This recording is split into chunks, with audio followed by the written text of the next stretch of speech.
আসসালামু আলাইকুম সুপ্রিয় শিক্ষার্থীবৃন্দ, খুবই গুরুত্বপূর্ণ একটা বিষয় নিয়ে আলোচনা করব। ইতিমধ্যে তোমাদের বোর্ড চ্যালেঞ্জের ফলাফল প্রকাশিত হয়েছে। বোর্ড চ্যালেঞ্জের ফলাফল প্রকাশ হওয়ার পর অনেক শিক্ষার্থীদের রেজাল্ট কিন্তু পরিবর্তন হয় নাই। প্রথম দিকে শিক্ষার্থীদের এইচএসসি পরীক্ষার রেজাল্ট প্রকাশ হয়েছে। রেজাল্ট প্রকাশের পর শিক্ষার্থীদের পরীক্ষার রেজাল্ট খারাপ হয়েছে, অনেকেই ফেল করেছেন।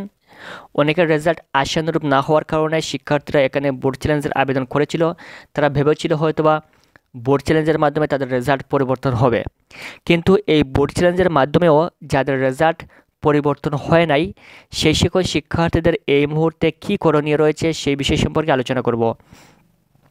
যেহেতু তোমাদের রেজাল্ট প্রথম দিকে পরিবর্তন হয় নাই, প্রথম দিকে তোমাদের রেজাল্ট খারাপ এসেছে অথবা ফেল আসছে এবং বোর্ড চ্যালেঞ্জের মাধ্যমে তোমাদের রেজাল্ট পরিবর্তন হয় নাই, যদি কোনো শিক্ষার্থী পাশ করার পর বোর্ড চ্যালেঞ্জের আবেদন করে কিন্তু তার জিপিএ কোনোভাবে না বাড়ে, তাহলে তার যেই রেজাল্ট রয়েছে সেই রেজাল্টের মাধ্যমে সে অনার্সে অথবা ডিগ্রিতে ভর্তি হতে হবে।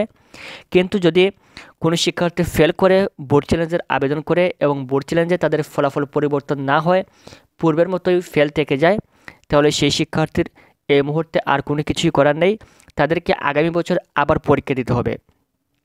অর্থাৎ আগামী বছর যারা 2025 সালের এইচএসসি পরীক্ষা দিবে তাদের সাথেই কিন্তু আবার তোমাদেরকে পরীক্ষা দিতে হবে, তাছাড়া এই মুহূর্তে আর কোনো সুযোগ নেই।